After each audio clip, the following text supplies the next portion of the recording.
Delighted that you have chosen. We'll walk hand in hand. We'll walk hand in hand someday. Deep in my heart, oh, I still believe. We'll walk hand in hand someday. Welcome, welcome, welcome. Welcome to Rainbow Push. We're so delighted that you've chosen to tune in to our live broadcast or to be present at the national headquarters. It's HBCU Alumni Day. It's Roosevelt Graduation Day. We are excited. We are live all over the world. We are on Impact Television. We're on Facebook Live. We're on live stream. Go to rainbowpush.org if you want to connect to us. If you want to tell your family and friends they can connect to us. We are welcoming our international viewers that are watching us all across Africa, South America, Europe, the Caribbean, and China. Thank all of you for joining us each and every week. We welcome you, our satellite cities in the United States, New York, Washington, D.C., Detroit, Michigan, Atlanta, Georgia, and Silicon Valley. Thank you, Wallace Jones, for tuning in to us. We appreciate you. If you want us to talk back to you, talk back to us. Go to us on Facebook. Go to live stream. Let us know you're watching. We're looking for you. We're waiting for you. And then we want some of you, just call us right now. Reverend Jackson wants to hear from you, 773-256-2775. It's your time to join Rainbow Push. We need new members. We're looking for you to renew your membership. Call us right now, 773-256-2775. Well, if you don't want to call us, go to rainbowpush.org and click on donate. You can be a part of this movement for change, this movement for social justice. And today, our hearts are heavy, and you'll hear more about it. One of the greatest African-American theologians in America has made his transition. He is the one that talked about black theology many years ago. Dr. Cone, one of the greatest theologians in our time, has written a number of books. One of them most recently is The Cross and the Lynching Tree. And so we are praying for the Cone family today. And now, as our choir, Maurice Mahan and Chris Hodges will lead us in a very special musical selection as we dedicate this broadcast to the family of Dr. Cone. Yes. Come by here, good Lord, come by here. Come by here, good Lord, come by here. Come by here, good Lord, come by here. Oh Lord, come by here. Somebody needs you, Lord, come by. Come on, sing it with us. Somebody needs you, Lord. Oh, somebody needs you, Lord, come by here. Oh Lord, come by here. Somebody's praying, Lord, come by here. Somebody's praying, Lord, would you come by here? Hey, somebody's praying, Lord, come by here. Oh Lord, come on, come by here.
I want you to know, Reverend Jackson, we now have 3 more tenors, the Push 3 more tenors and the Push band. Give them a round of applause.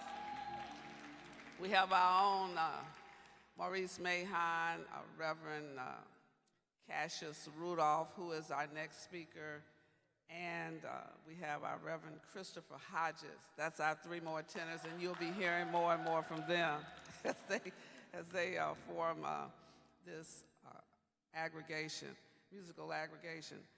Today, as I indicated, we're celebrating the Black Student Union at Roosevelt University, one of our university partners, recognizing their first African-American Black graduation at Roosevelt University.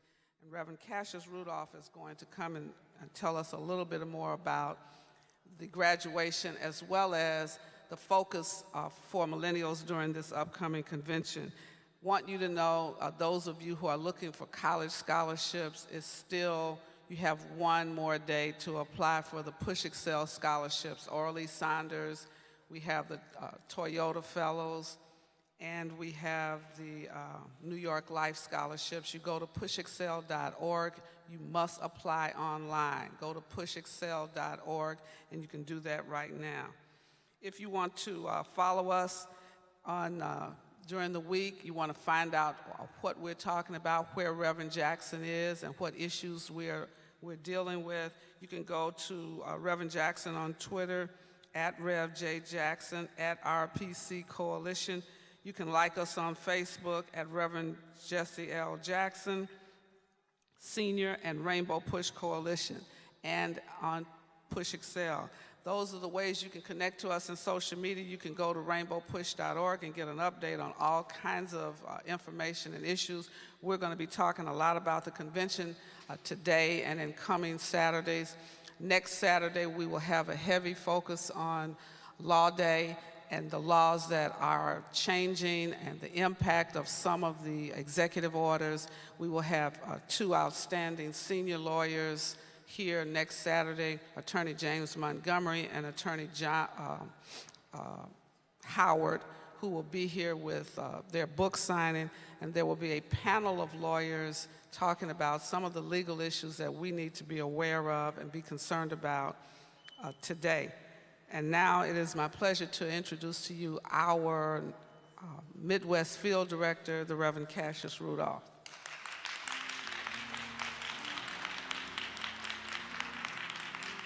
Amen. Good morning, Push. Come on, we can do better than that. Good morning, Push. Aren't you glad to be here? It's a beautiful day to be here. Dr. King once said, "And so we shall have to do more than register and do more than vote. We shall have to create leaders who embody virtues that we can respect, who have the moral and ethical principles that we can apply with enthusiasm." And in the words of Dr. King, we have to do more than vote, y'all. This is the season that we are asking millennials and young professionals to get registered and vote. As Reverend Jackson said, if you want lower tuition, you need to vote. If you want to be changed and be those global change agents in your community, you need to register and vote. So here at Rainbow Push, we are pushing folks to get out and vote. But first of all, in order to vote, you got to do what? Register. So we're doing this. We've been going across the country, stopping at our HBCUs, working with students in high schools, letting them know that if they're 18, they can get registered to vote. And if you'll be 18 by November, you can get registered to vote in your city. Amen. I'm so excited that we're doing a new thing at Push. We're building our millennial and young professionals base. We're working with HBCUs, we're working with community colleges in the city, and we're working with our institutions to let them know that Rainbow Push is a relevant organization, and we are working with folks my age. I'm only 26 years old. Some of y'all think I'm older than that, but you know, I know I look good, thank you. But we're registering, and we're trying to build a millennial base here at Push and letting folks know that we are relevant and we love young people, amen? And so we're so glad to be working with the students at Roosevelt University. We have 2 of the Black Student Union representatives here. Would you please stand? Representing the Black Student Union at Roosevelt University. Yesterday they celebrated their first African-American graduation. You know, in this season, we have folks that do not believe we are still equal. And the students at Roosevelt wanted to let them know that this is our time. We will not be looked over. We will not be talked about nor forgotten. So we wanted to start something at Roosevelt, and we're so proud of the students at Roosevelt for taking time and letting them know that we do matter. And not trying to be different from our counterparts. They wanted to be heard, and they wanted their accomplishments to be recognized. And so they started their program, and they had a ceremony recognizing about 50 graduates. Rainbow Push participated in by purchasing 50 graduation stoles, kente cloths, celebrating the class of 2018. So we're so glad and proud of you guys, and thank you all for coming. But Push, we need to support our young folks. And we need to push and let them know that we care and that they do matter. So thank you guys so much for coming. You may be seated. So we're just so glad about the work that we're doing and about this base that we're building. We're letting millennials know that they can come to Push. They have home here. And we're getting ready for our convention. We have a millennial track during our international convention that's going to take place on that Thursday and Friday. We have 3 panels. One panel will talk about living in the age of Trumpism. Where do the millennials stand? We're talking about the future of millennials, but the future is today, not tomorrow. So we have a panel on that. We have another panel on tech startups. We're talking about entrepreneurship and how we have young black professionals that are working in Silicon Valley and starting their own jobs and career paths while organizing to create their own path. Amen? And then we'll have another panel that we're going to have that Saturday during convention that would address the black community. We're going to have black Greeks and fraternities here and our community leaders addressing these issues. So if you know anybody from the age of 25 to 40, tell them, repeat after me, get registered and come to the convention. Y'all can do better than that. Get registered and come to the Push Convention. So if you would like to know more information about our millennial track during this convention, go to rainbowpush.org, and you can find more information there. Thank you, and God bless. Well, you want to start your Saturdays with us at every Saturday at 10 o'clock Chicago or Central Time, watching the live broadcast. And then every Sunday morning, every Sunday you want to make sure that you listen to Keep Hope Alive radio station. You can watch them on Facebook and listen to Keep Hope Alive radio with Reverend Jesse Jackson and many national guests focusing on issues that are relevant for us today. Now, many of you have been asking about Push gear. I want all of the college students to know you can get your college colors in this jacket. I noticed that you wear jackets on the campuses. Well, you might want to rock Push on every college campus, or you might want to get your T-shirt that says Push. And so we're wearing this gear. For the summer, you probably want to get a Push T-shirt in your college colors, in your fraternity or sorority colors, or you might want to just use these colors like this black and white. It's powerful, it says something. Get your T-shirts. We will be online in the next week or so, but you can stop by, if you're in the Chicago area, stop by the Push store, get your Push gear. You want to be ready for the summer, you want to be ready for the fall, and when you go back to school, you want to talk about Push and show Push up on your campus.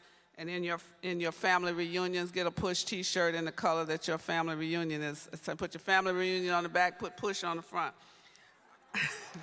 I'm just talking about what I'm talking about. And now we have a young man who is a part of our oratorical competition. Judge Hill continues to present some of the best young orators. We have Mr. James Hall, a 4th grader, Children's of Peace School. He has the privilege of presenting an oratorical rendition and introducing our founder, who will bring our special guest to you this morning prior to our keynote, which will be by none other than our national spokesperson. Won't you greet warmly Mr. James Hall?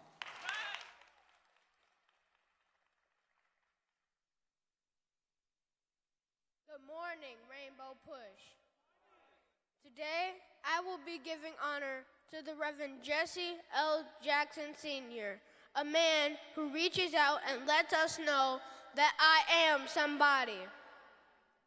I am somebody. I am somebody. I may be poor, but I am somebody. I may be young, but I am somebody. I may be on welfare, but I am somebody.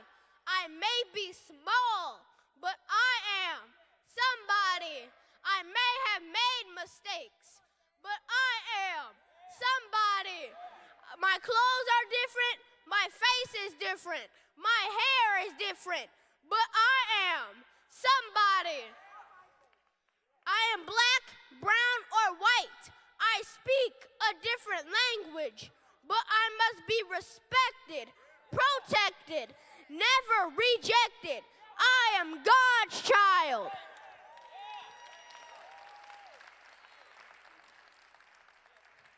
So thank you, Reverend Jackson, for letting us know that I am somebody. Ladies and gentlemen, please welcome the Reverend Jesse L. Jackson, Sr.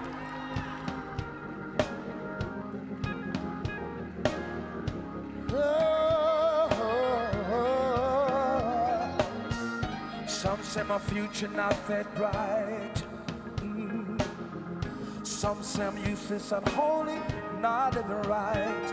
But beginning of the day, I look in the mirror and say, I am somebody. Oh, I believe the future's in my hands. I tell every girl, boy, woman, or man, if I can think it, I can't believe it. Create it and achieve it, so I am somebody. Oh, I am somebody. Oh, I am somebody. I may be down but not destroyed. I may be empty but I'm not void, 'cause I am somebody. Oh, I am somebody. Oh, I am somebody. Yeah. You can turn and walk away, but at the end of this day, say I am somebody. Oh, I am somebody. Look at your neighbor and say I am somebody. Yeah. You can turn and walk away. At the end of this day, say I am somebody. Yeah. Somebody. I am somebody. I am somebody. Respect me, protect me, never neglect me. I am somebody. Red and yellow, brown, black, and white. We're all precious in God's sight. Everybody is somebody. Stop the violence, save the children. Stop the violence, save the children. Peace in Korea. Peace in Korea. Let me hear you scream. Say, keep hope alive. Keep hope alive. I am somebody. Oh, I am somebody. You can turn and walk away, but at the end of this day, say I am somebody. Oh, I am somebody. Oh, I am somebody. You can turn and walk away. At the end of this day, say I am Put your hands together. Put your hands together. somebody. We have so much ground to cover today. Our hearts rejoice at the life of Professor Cone. We're saddened by his transition today. He's been sick for some time now. One of the great writers, thinkers of all time. A big, big hand for Professor James Cone. Give it up. On your feet. Dr. Cone, Union Theological Seminary. Dr. James Cone.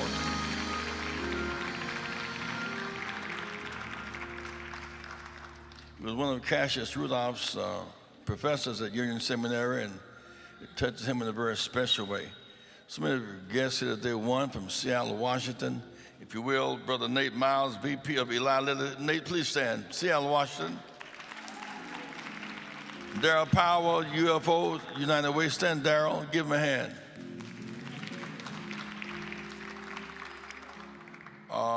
We have been blessed. Today we have a delegation from Kenya. Stand up, Kenya. Give them a hand.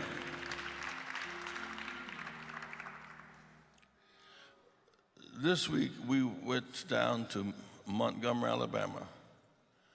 I've never seen a museum in my life, as I've traveled around the world, as meaningful as the museum dedicated to lynching in Montgomery, Alabama. It retells the American story. We tend to think about, back in Civil Rights Day, Rosa Parks, Martin Luther King, that's 1955.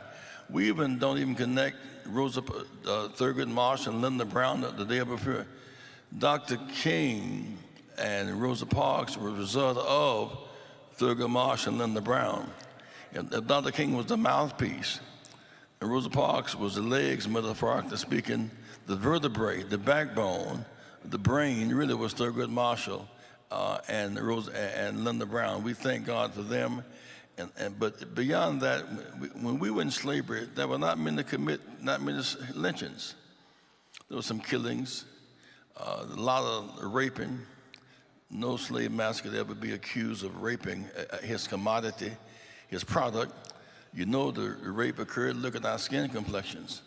And the reason they got 1/10 of 1%, you're African American because they don't want to take care of their children. But we survived slavery as assets. We got free, we became threats, not assets. 5,000 blacks were lynched between 1880 and 1940. Emmett Till is toward the latter end of the lynching season. Dr. King emerged with the backdrop of lynching, which is a form of, most blacks came north not as immigrants or migrants, we came north as refugees. We escaped the South. Dr. Howard came to Chicago in a casket as if he were being buried. Others came in the trunks of cars. We lived through one hell of a season called the lynching season, and what Brian Stevenson has done with his staff, they have found that most of the lynchings took place. They have a jar of dirt at the scene of the lynching. Many lynchings took place on the courthouse steps. Some took place after church on Sunday. They would come and look at the lynching, and then they would go back and finish worshiping. It distorted the whole reality of civility. And so the American narrative changes. If slavery, we are a post-genocide society. We killed Native Americans. We are a post-slavery society. We enslaved African people. We're a post-Jim Crow society. We raped and lynched black people. Now, if that's our that's our whereas. Therefore, what shall we do? If you don't get the whereas straight, therefore will never make sense to you. And so I want to give Brian Stevens and this group in a big hand in Montgomery, Alabama. And one of my radio guests tomorrow morning will be Brian Stevenson. Another big hand for Brian Stevenson. I want Dr. Grace Jisan Kim, Professor of Theology, Earlham School of Religion, and the Honorable Jang Kok Lee, Consul General from South Korea, to come. We've been working quietly the last few months trying to figure out how to get into North Korea. There are some Americans who are prisoners in North Korea, South Koreans prisoners in North Korea, and Trump used all of his time threatening North Korea. The North Korean leaders, they decided that if you come here to get us, you're going to have to get something in return. They built a powerful military machinery. They saw what happened to Saddam Hussein without the weapons to defend himself. They saw what happened to Gaddafi, who could not defend himself. They built up a military. Now, from a power to fight, they can have peace. And this had nothing to do with Trump. Trump did not threaten them into peace. They thought they were into it. The Koreans are coming together. Give them a hand. After 50 plus years, they're having a new sense of family reunification. It won't be easy though, Phil Reddy, because we have so much war machinery that we got to unravel some war machinery. We got to unravel some, talking about get his nuclear weapons down. We got some of the nuclear weapons in South Korea. You can't shake a stick at them. The submarine weapons. And so we are heavily invested in maintaining hegemony over that region, because from the waters of the peninsula of Korea, we can hit China, Japan, we control that region militarily. But I want to thank today the Consul General of South Korea, who is here in Chicago, my friend and brother beloved, and Dr. Kim. Give both of them on your feet for peace in Korea. Give them a big hand. Kim.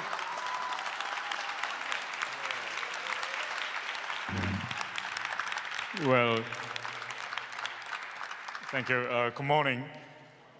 Yes, as Reverend Jackson mentioned,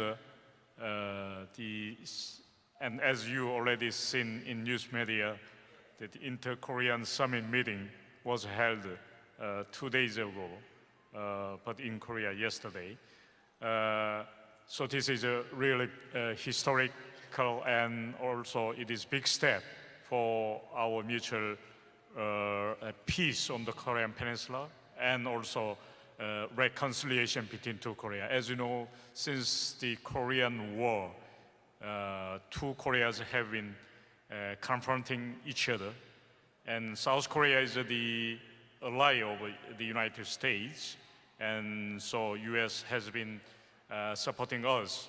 So do you know that in South Korea, around 30,000 U.S. soldiers are stationing, and the commander over the U.S. forces now is African American, 4-star General Vincent Brooke. He's leading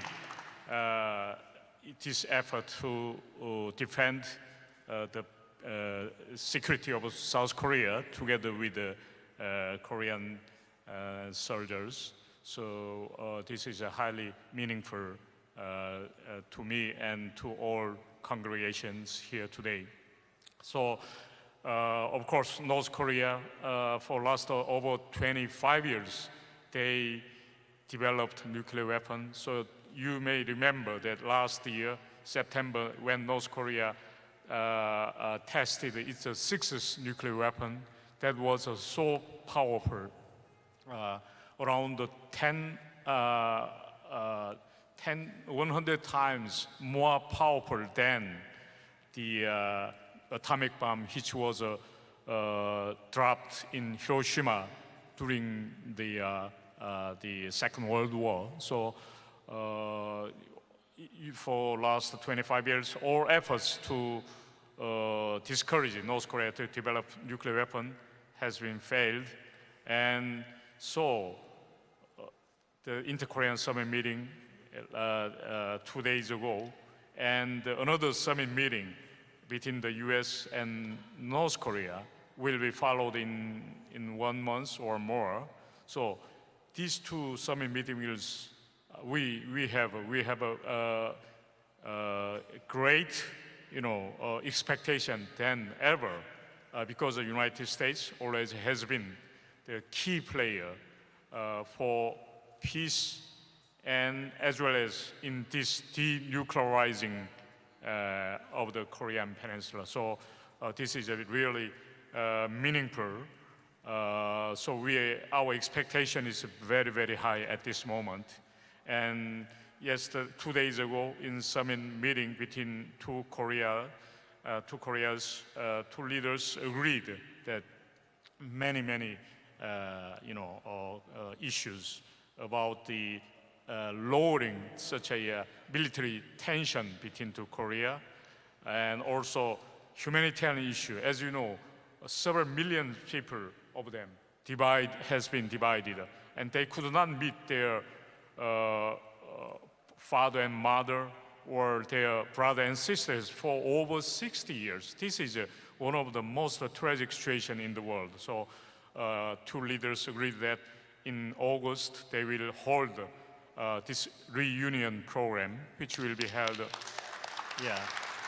So in in more than 10 years of time, we hold this one. So this is a really emotional time as well. You may have seen the news media about how the emotion is overflowing at such a, people separated over 60 years. They meet their father, mother, who already too old and fragile, yeah.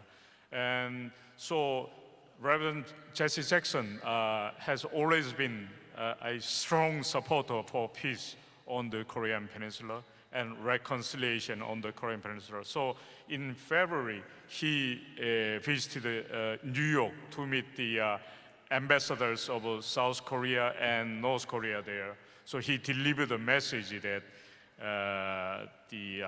this process of reconciliation on the Korean Peninsula should move ahead. And also yesterday, I'm very much honored that Reverend Jesse Jackson made a visit to Korean Consulate General in Chicago, and we hold a press conference there, and he expressed someday in the future to visit North Korea through this demilitarized zone. I hope this aspiration will not be far away. It's very, very near to us. So we hope his visit to North Korea on land, not by airplane, will come true sooner than later. Thank you very much, Jesse Jackson. Yeah. This has such meaning to us. So many of our young men lost their lives in the Korean conflict, NATO was called. That's an interest we have. Half of all human beings are Asian. Half of them are Chinese. And when China is impacted, as it has been impacted by the Koreas coming together, it's the #1 zone for trade and development in the world today. There are those in America who don't want peace between Korea. Because if peace comes between North and South Korea, I mean, we got to do some disarming. Got to invest in some schools and pay some teachers rather than pay some gun makers. And so, one who has been on this case with a great steady mind and heart, who was born in South Korea, grew up in Canada, Dr. Grace Kim. Dr. Kim? Okay.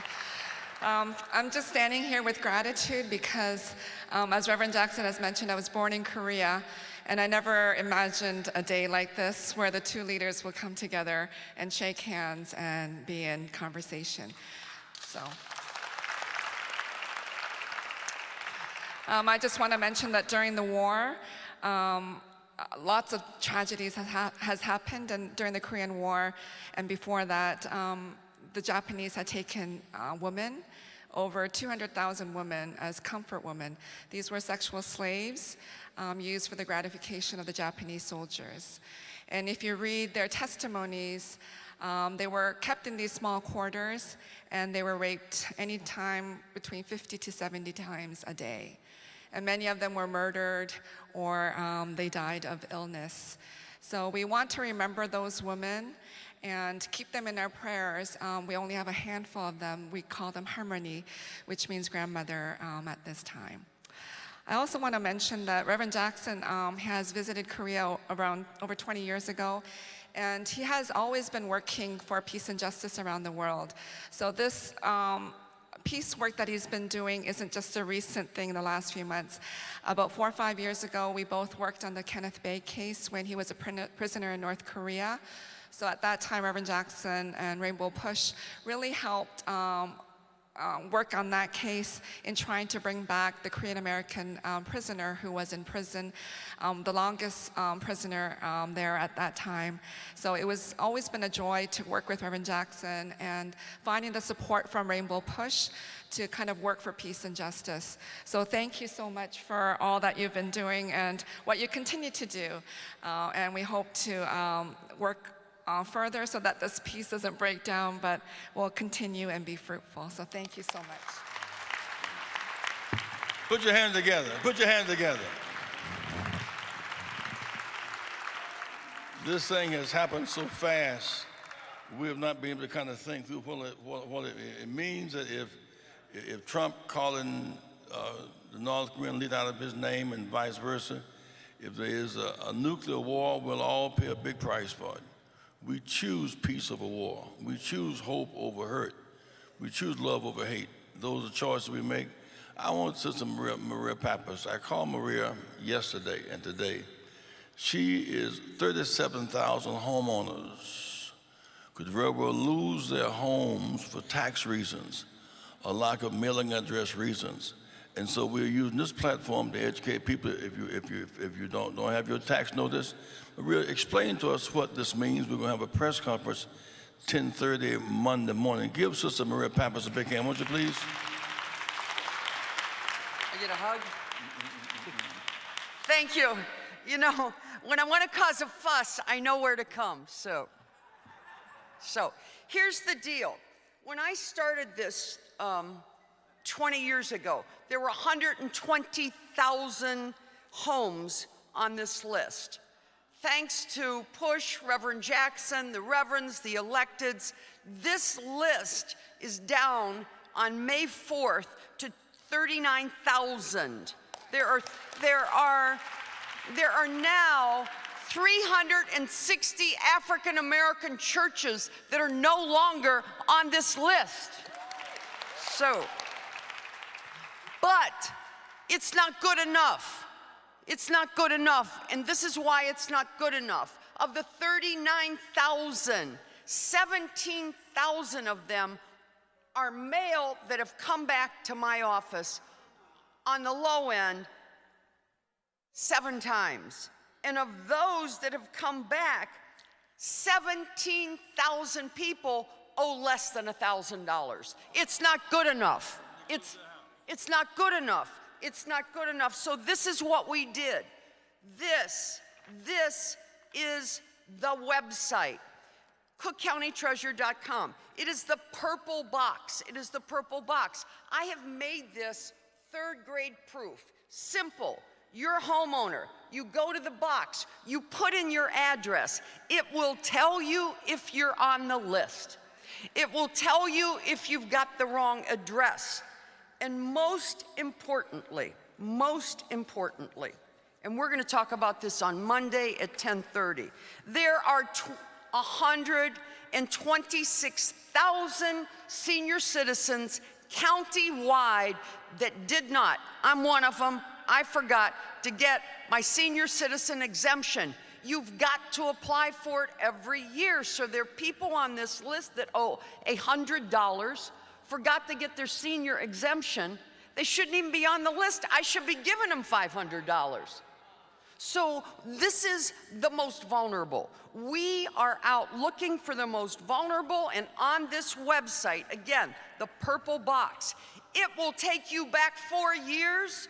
It will take you back 4 years. It will tell you if you got your senior exemption. It will tell you if you got your senior freeze, your veterans exemption. And if you didn't, you punch a red button, and the red button will tell you how to get it. Next. You don't have a computer. 312-443-5100. 312-443-5100. Put your 14-digit PIN number that's on the top left-hand corner of your bill. You punch it into the phone. The voice, we now have a voice. We have a voice in Spanish, English, and Polish that comes down and says, you owe this much. You owe this much. If you want to pay, you punch another button, shows you how to pay online, shows you how to pay with a credit card. I just want to take a little time here to tell you how important this is. So on this senior issue, let's take a ward here that we all know. Let's take Howard Brookins. We all like Howard Brookins, my squirrel man. Howard Brookins has 4,581 seniors in his ward. Is a good friend of mine. We did a boot camp together. He has 602 seniors in his ward that didn't get their exemptions this year, but got them last year. And he's got 523 that got the exemptions last year on the freeze, but not this year. Brookins is out knocking on the doors, and we've taken this to every elected. We are looking for these 39,000 people before May 4th. This little chart here is the little chart inside this purple box on the website, cookcountytreasurer.com, and it tells you, going back 4 years, did you get the exemption? Didn't you get the exemption? So I'm gonna be quiet. I'm gonna pray to the Lord that Reverend Jackson shows up on Monday at 10:30 because his voice helps me. And finally, in the middle of May, he does not realize this yet, but he and I are going to spearhead something about this tax sale. When the home gets sold, in order to get it back after 3 years, there is almost a 72% interest rate on subtaxes. And the Reverend Jesse Jackson and Push and these electeds and Pappas are going to get out there, and we're going to go to Springfield, and we're going to stop it. Is that good enough? Give a big hand. I'll see you Monday. Last week, Jonathan Jackson and I were on the road to the Bank of America shareholders meeting in Charlotte, North Carolina. We went then to Montgomery, Alabama, where Dr. King began his ministry in the belly of the beast with Jefferson Davis, the head of the Confederacy, had his White House and all of that. Jonathan so deeply immersed in that history, but I wanted Jonathan to share with us today what he sees. Don't forget, June 13th through 16th, the Rainbow Push Convention. When the meeting's over, we're going to have a 11:30 Rainbow Push meeting here today on the convention. Jonathan, a big hand for Jonathan Jackson.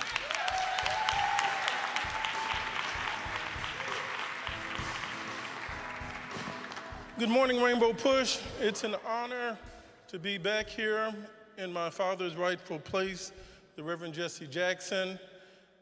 I suspended my work to try to run with my father this week. Got up at 3:30 on Wednesday, flew down on a 5:30 flight to Charlotte to go to the Bank of America shareholders meeting. On from there, from Charlotte, we went to Birmingham, drove down to Montgomery, Alabama, where he participated in the Equal Justice Initiative. Mr. Brian Stevenson, a marvelous work.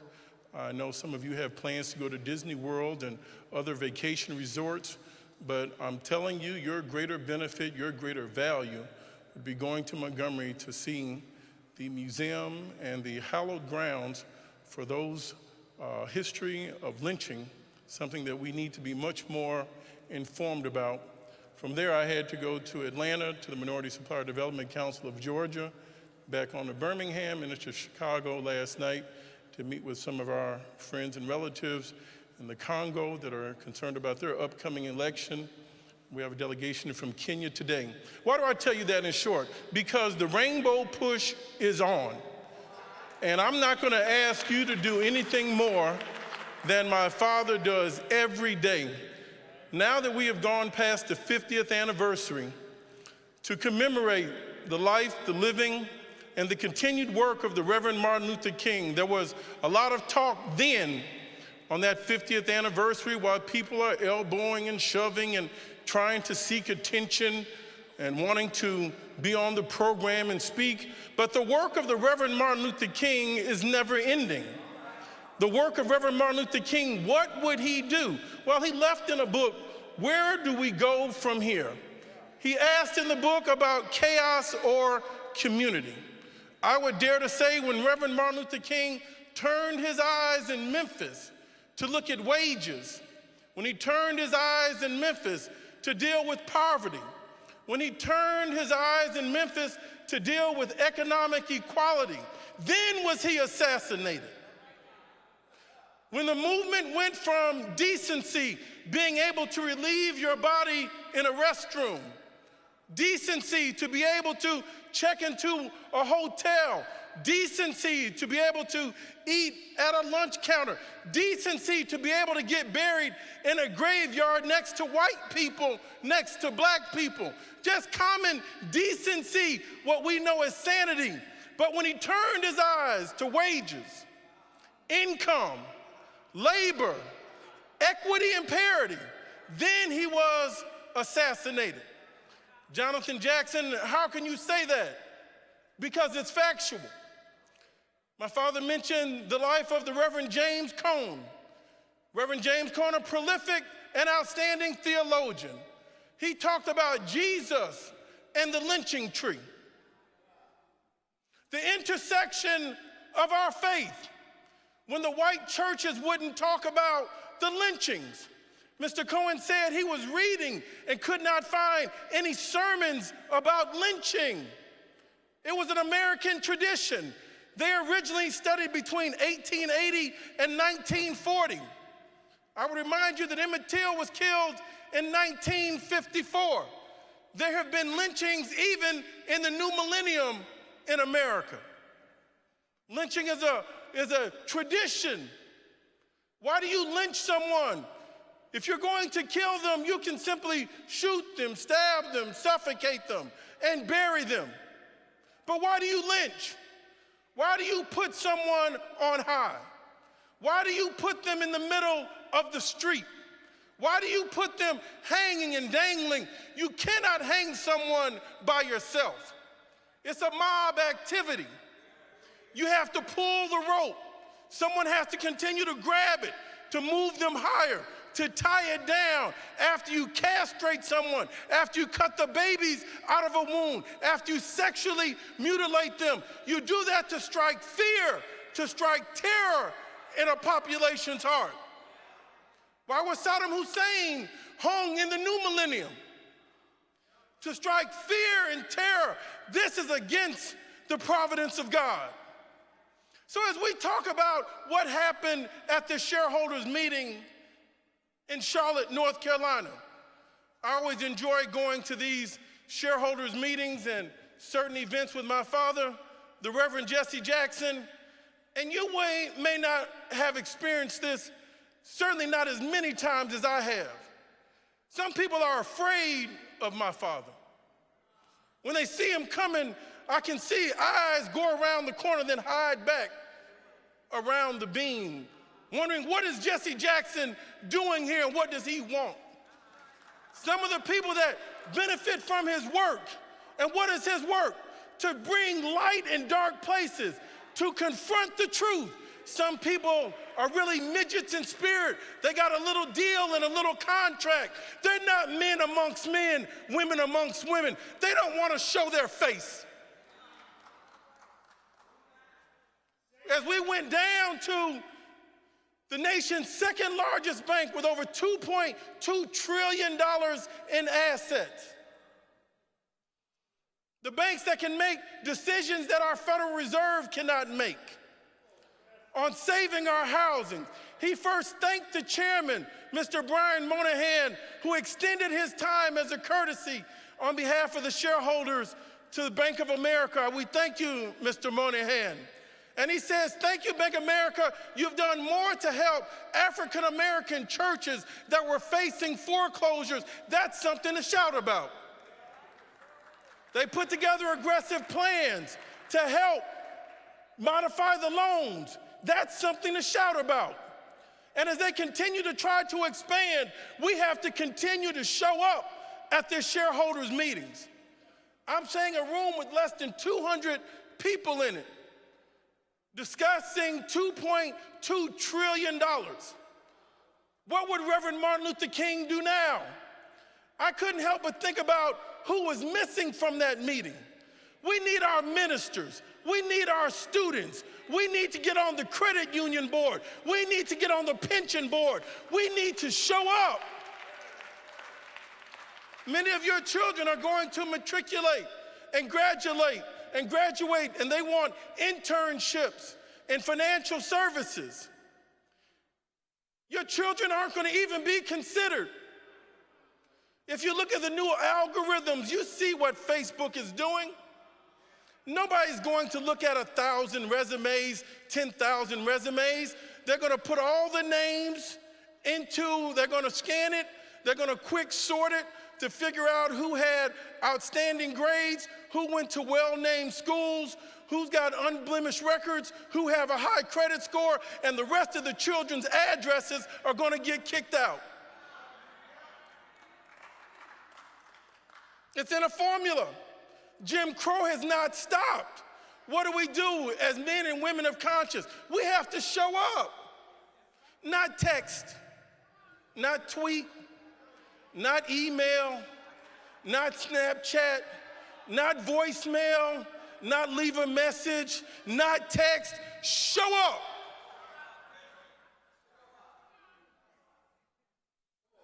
Mr. Moynihan, we thank you. And that was Bank of America. But then when I look down that list of the nation's largest banks, follow me carefully, and I see Goldman Sachs as one of the nation's largest banks. I see Morgan Stanley as one of the nation's largest banks. I see TD Holdings also in the top 10 of the nation's largest banks. Well, let me tell you what just happened during the crisis of the great bailout. Because many of these banks and financial institutions did not have the necessary cushion, the capital required in order to stay solvent, in order to stay in business, what happened? They were giving a banking license where they had a lower capital requirement and they were able to have a higher leverage. This is how they stayed in business. But what does the law state? The law states that if you are a financial institution able to give loans, you also have to be a financial depository institution. The previous administration has given these private financial institutions banking licenses, and they do not have to build brick and mortar in our neighborhoods, and they don't have to give loans.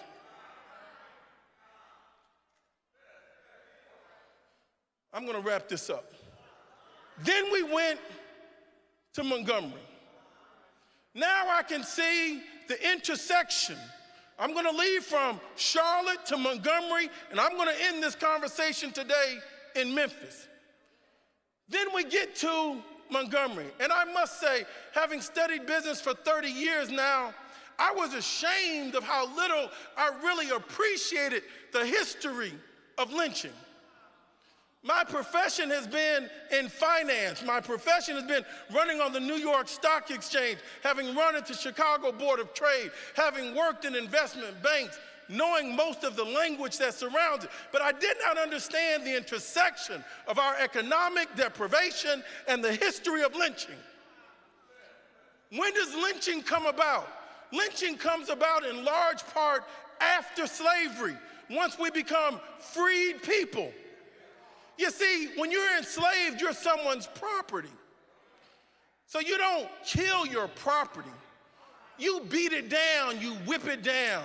You have sex with it to reproduce it. You can molest it, but it's your property.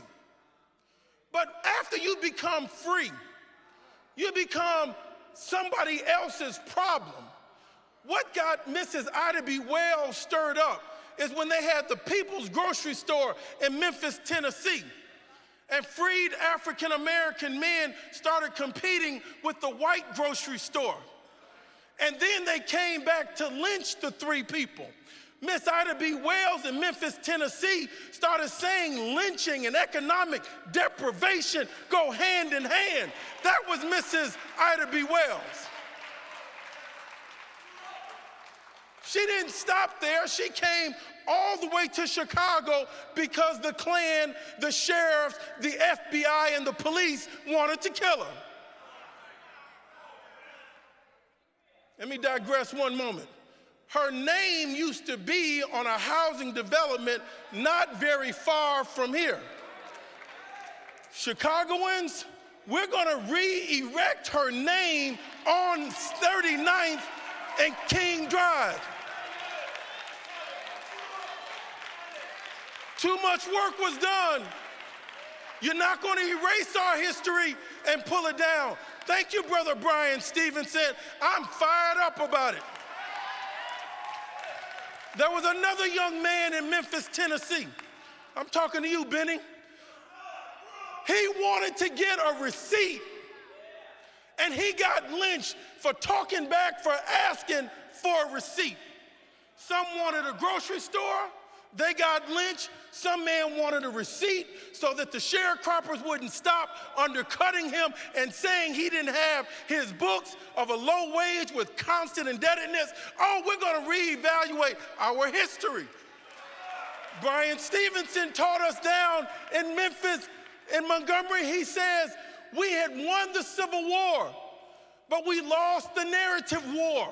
We've got to speak truth and get the story right so that we can grow.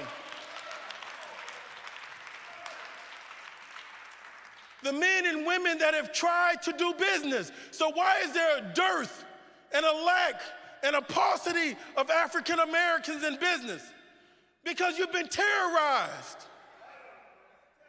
You've been terrorized. We can do addition, subtraction, multiplication. Did I leave out something? Huh? You got the last one, you know it, trying to see if you would pass. We've got to get beyond this Febreze sense of history. Something that has been sanitized. It's time to pull out the Clorox, not the Febreze. We don't need any more of the breath mints. It's time to get to the toothpaste and the baking soda. And some people need some peroxide. We've got to go beyond the caps on the teeth and nice white veneer. We got to start getting to the extraction and some root canals and dealing with the decay and the cavities. I see the Spirit of the Lord moving. You know the billionaire, investor, philanthropist, Mr. Tom Steyer, that you see, a man that has operated a hedge fund, that has vowed to take on the duplicitousness of Mr. Trump, and he's showing his hand, his face, his time, his talent, his treasure. He was in Montgomery. I asked Mr. Steyer, I said, why are you here? He said, I had to be here.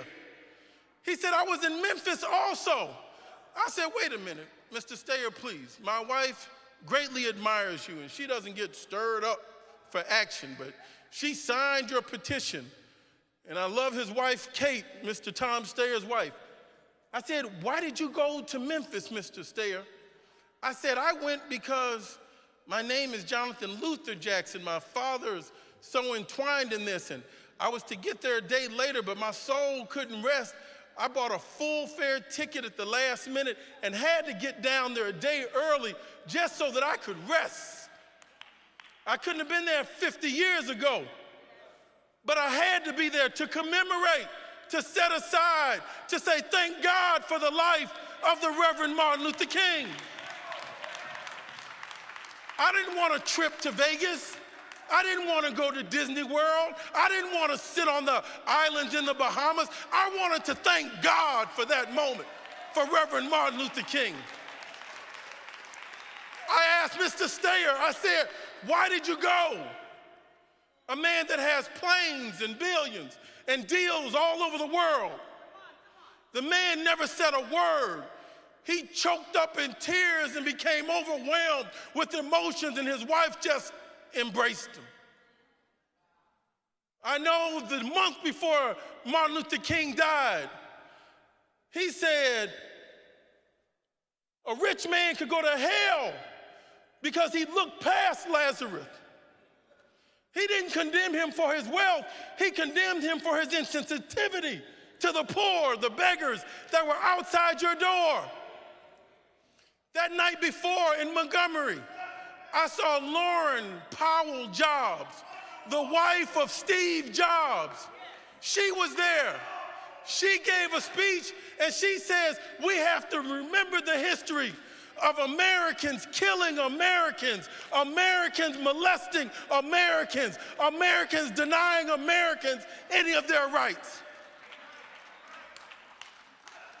My brothers and sisters, Reverend Martin Luther King wanted us to be judged on the content of our character, not the color of our skin. Those are two wealthy individuals, but we've got African Americans that have planes.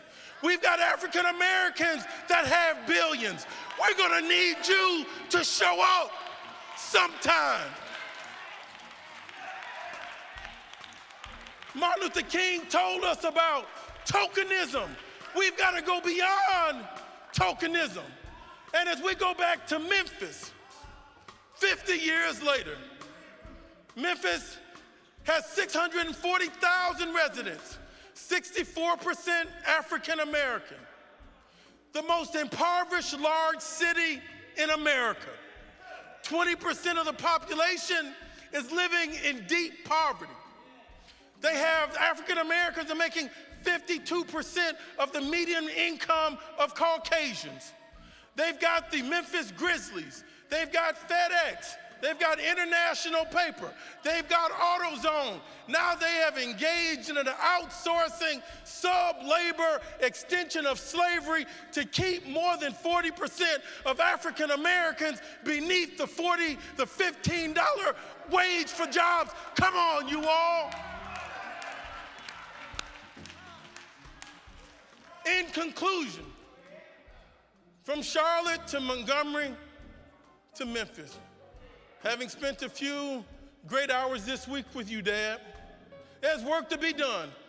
I couldn't help but see the French President Macron on television, celebrating 250 years of American-French relationships. Isn't that a good thing? I wish I could have been there. I wasn't invited. They said it was the 1778 treaties after the Revolutionary War that we came to honor and thank America's first ally, the French. The same French that put a 122-year payment on the Haitian people. Well, since they want to do the math, and I do pretty well in it, in 2025, it's going to be 200 years since the French have been abusing the Haitians. We need to make a stand. But don't stop there. It was 30 years ago when my father ran for the presidency of America. People said, what did he do? Did he win? My God, when Mrs. Rosa Parks came out on that stage with her head held high and her hand held up, Reverend Jesse Jackson won for all of us in 1988. It was 50 years ago in 1968 that they had slain one of the greatest Americans, America's minister, the Reverend Martin Luther King. It's been 150 years ago since we've had the 14th Amendment signed in America, one of the slave amendments to do away with slavery and to talk about equal protection. It's 250 years ago that they come to commemorate the French in America. In closing, Mr. Trump, I want you to know about our Crispus Attucks. American African Americans are your first allies, not the French. 5,000 Africans fought with the Americans for the liberation of our nation and have been given no credit. What do I want to see my people do? It'll be 1619 from Jamestown to 2019 next year. 400 years of the Africans in America having been enslaved. I'm not going to sleep. I want you to stay woke. I'm about to lose some weight. I'm about to get some more energy. I gotta run faster, further, harder. We're gonna make it. Thank God for the life of Dr. W.E.B. Du Bois, the Niagara Movement. Thank God for the life of Mrs. Ida B. Wells.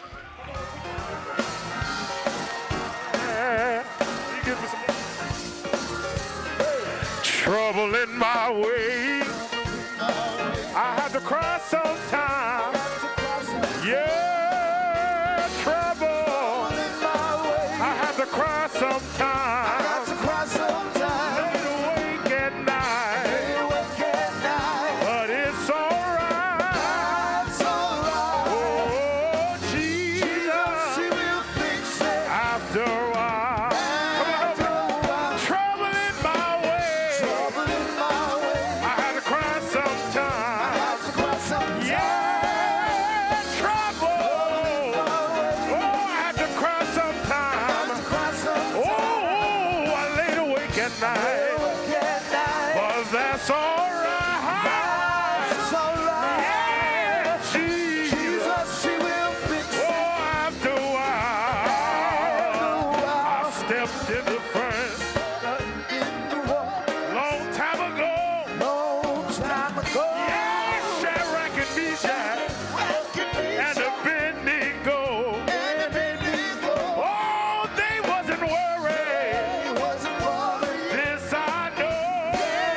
I know Jesus. Oh, after a while.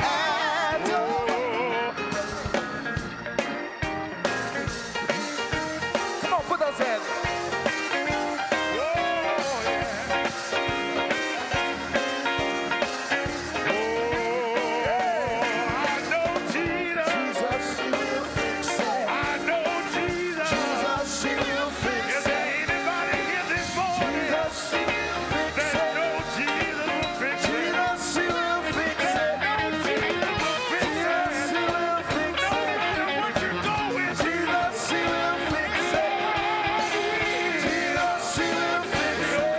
He'll come and see about you. I know Jesus. I know Jesus. Have you ever been down and out? Couldn't find your way. Son came and see about you. Yes, He will. Has anybody ever been sick? Don't say couldn't get well. He healed your body. And now you can tell. Jesus will fix it. Jesus will fix it.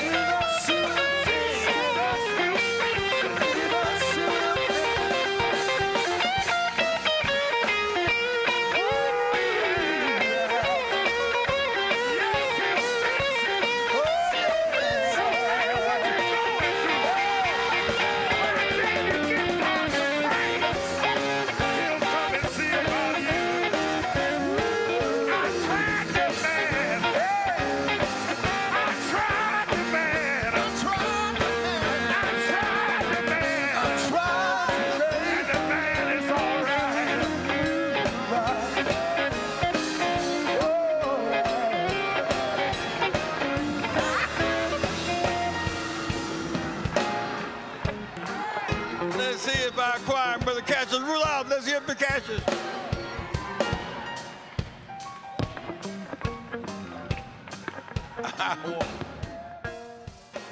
Woo. Let me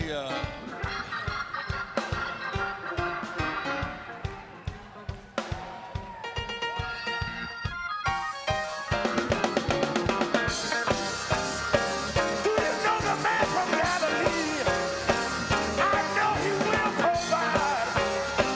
I know He will provide. No matter what you're going through, God, He will. He will fix it.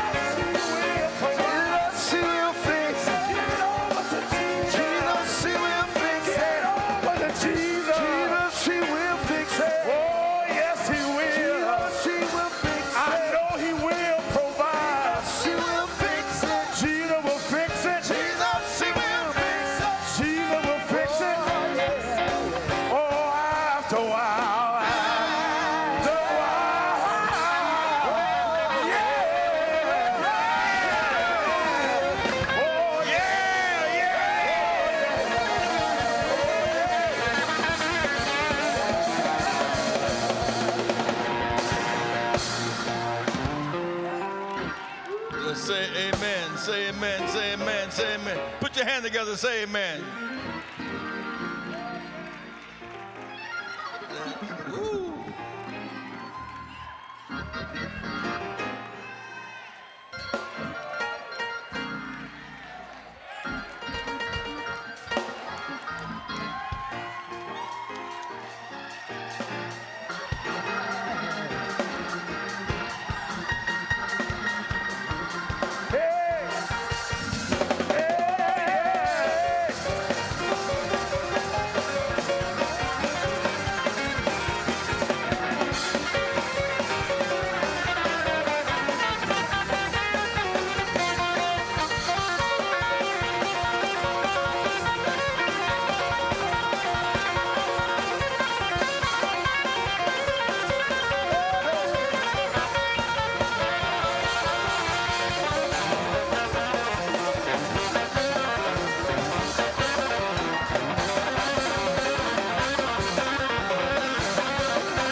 There is work to be done, and we will do the work. There is work to be done, and we will do the work. We thank God for the peace accords now reached in Korea. Give it up for Korea one more time. Brian Stevens and the Slavery Genocide Museum in Montgomery, give them a big hand to give it up. We finish here in a few minutes. We're still live on stream. I need some volunteers for our convention. All of us can do something. Meet me in the community hall in about 10 minutes. We'll be there for about 15 minutes. There's work to be done. We open up that Wednesday with a major construction session, right, Omar? On how to rebuild Chicago, how to rebuild our cities. We're training people do the rebuilding. We're going to have a major session that Wednesday. The night, B.B. Winans will be leading our mass choir on that Wednesday night. On Thursday morning, we'll have our business breakfast. Then we'll have our luncheon, minister luncheon at noontime. That night, we'll have another big event. Friday morning will be our health event. And noontime, the women's luncheon on Friday. We have lots of stuff to do. We need you to volunteer and support it. It's just $50 to be registered for the convention. We cut registration. Now the meal events cost differently. You may just want to be there. You may can't afford a table or a ticket, but you at least can register if that's important. You can go to workshops free with your registration. We need you to be involved.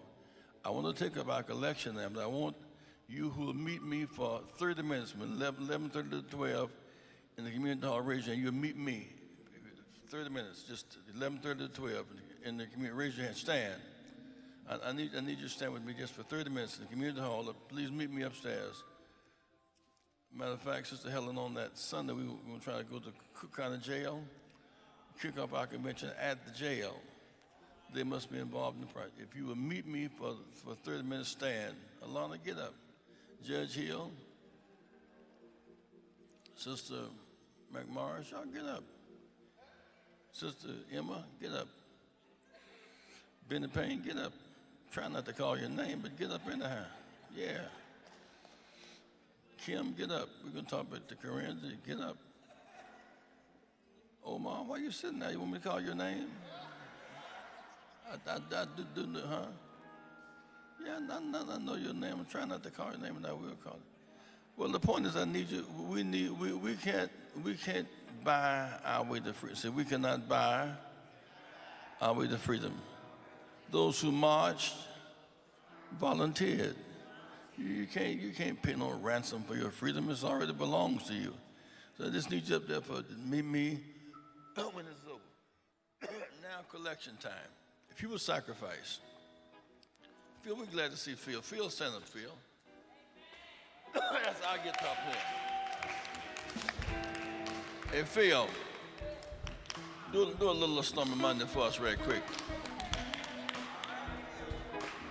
Phil, Stormy Monday, Phil.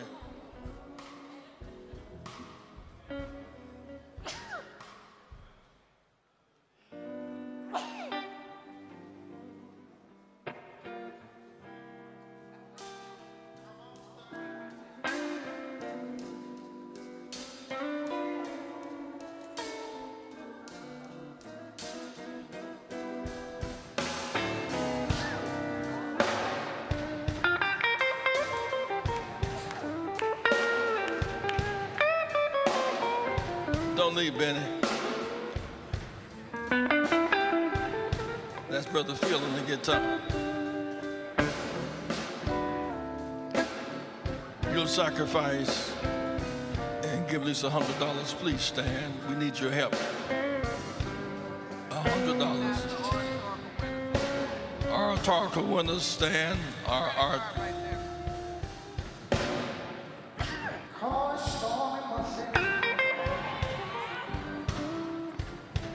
Tuesday just as bad.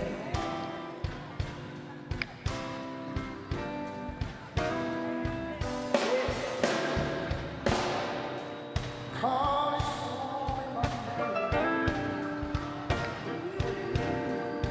Tuesday just as bad.